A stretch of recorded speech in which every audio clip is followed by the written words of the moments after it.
Hey, it is Saturday morning, 11:15, November 15th, halfway through the month, and we got a lot of information to share. It's been several days since I've been on, and I wanted to give you an update on withdrawals and percentages on profits gained.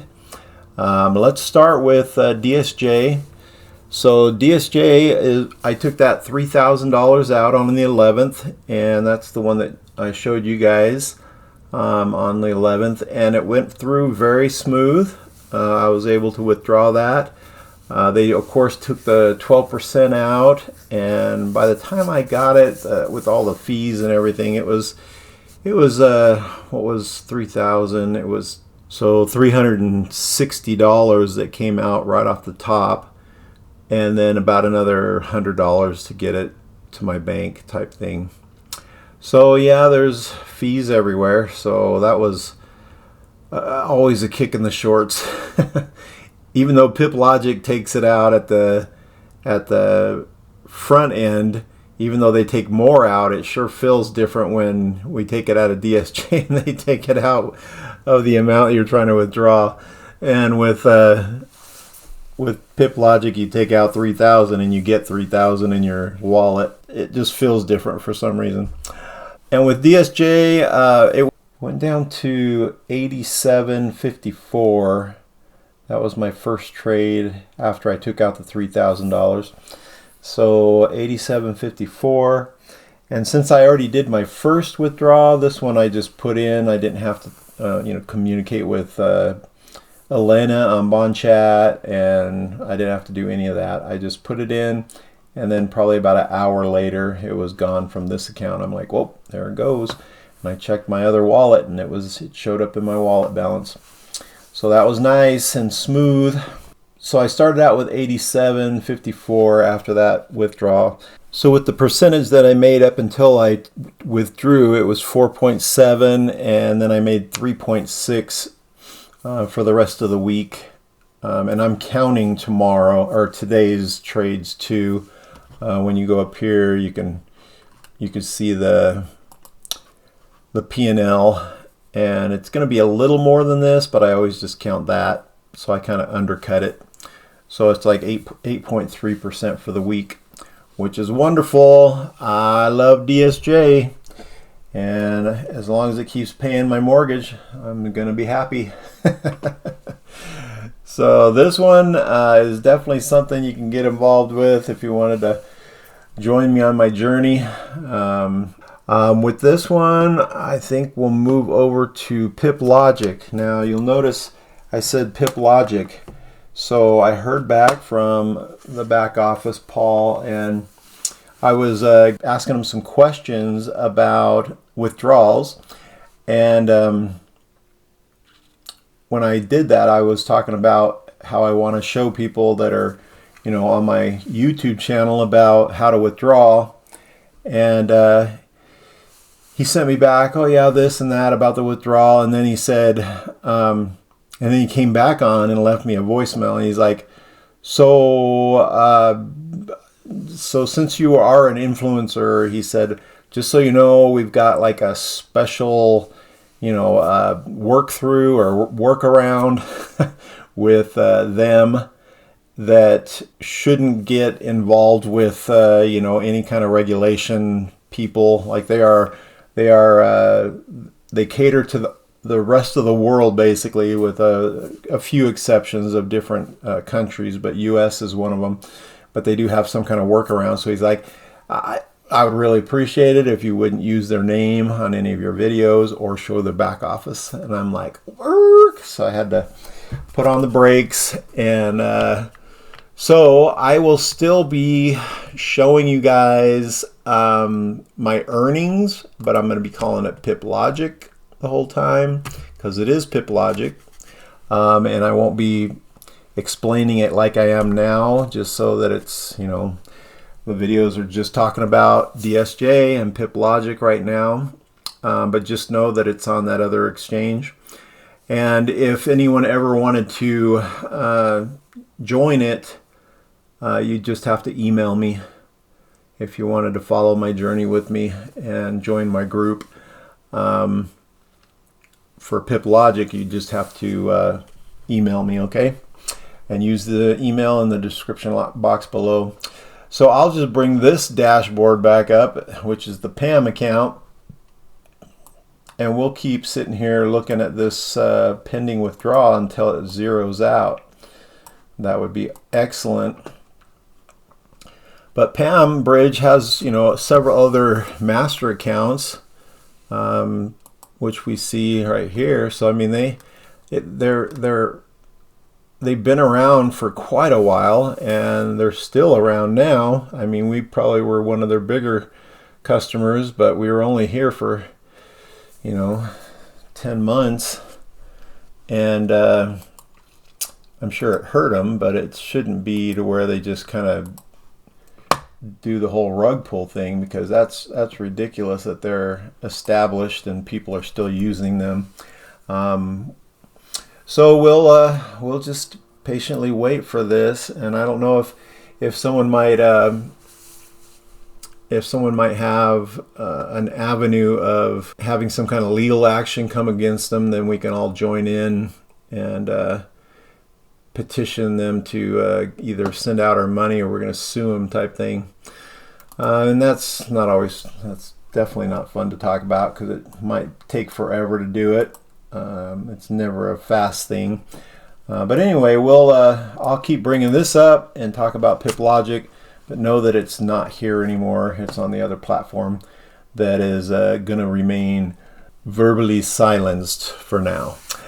Anyway, what happened there this week? So I joined that one on the 6th of November, and we've had about 5 trading days since the 6th. And I actually, let's see, I made $149 total, and I withdrew $50 of it, and I'll tell you a little bit about that. And so dividing that by my original 880, I get 16.9%. So for 5 days trading, I got 16.9% on that so far.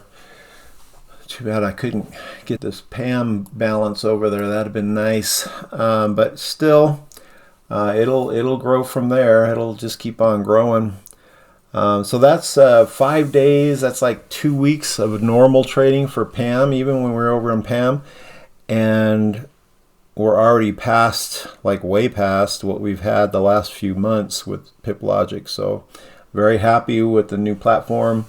Very happy with the percentages.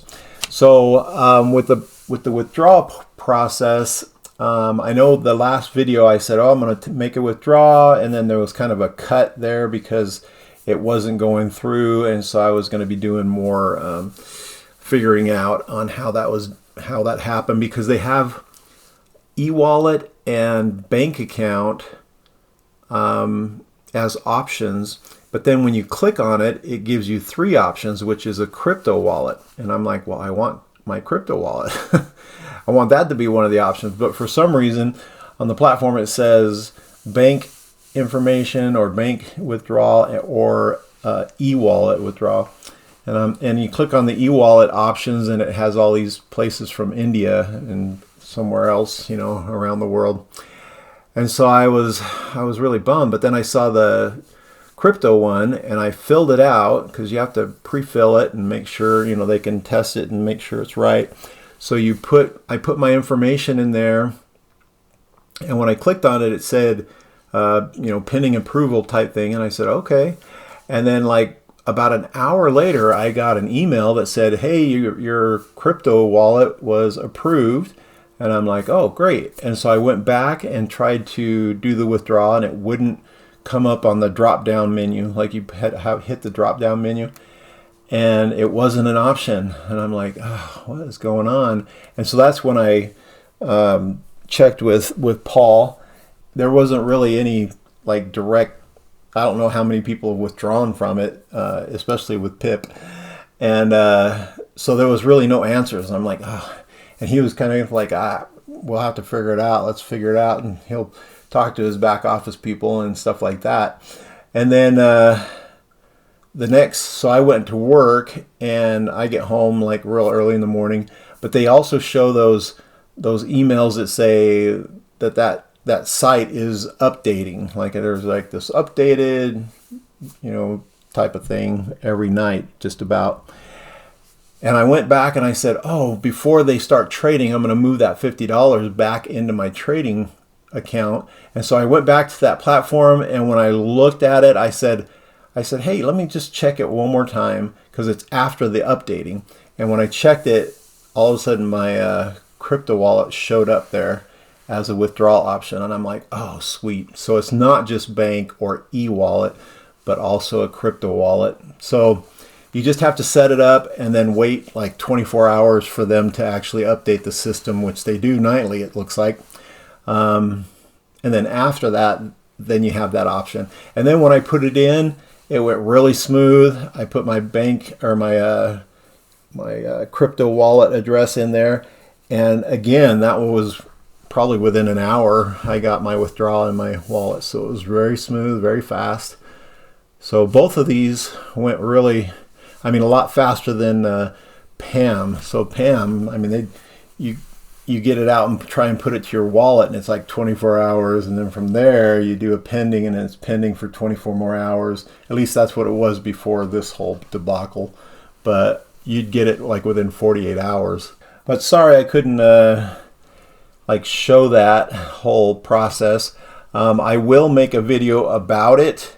But then if someone's having issues with trying to figure out a withdrawal, just email me, and then I'll be able to send you or email you a private video of how to withdraw, things like that. So that's kind of how we're going to have to do work around on this, the new PipLogic.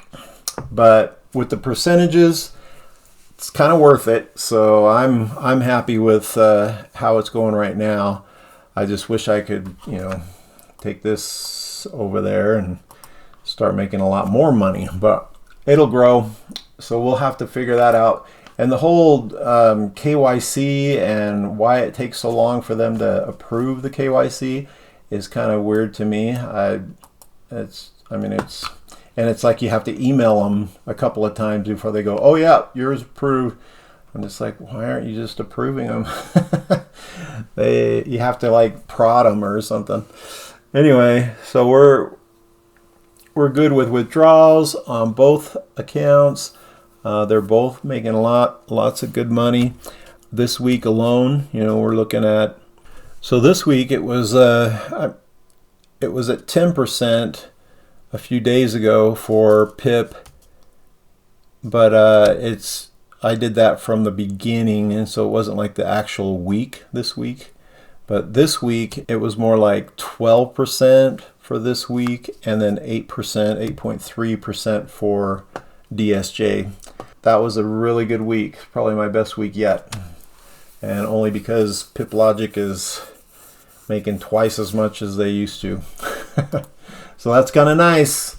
We'll cut it from there and come back on Monday. It does seem like at least the last couple of Mondays they did trades. They weren't like big trades, but they were very active as far as trading.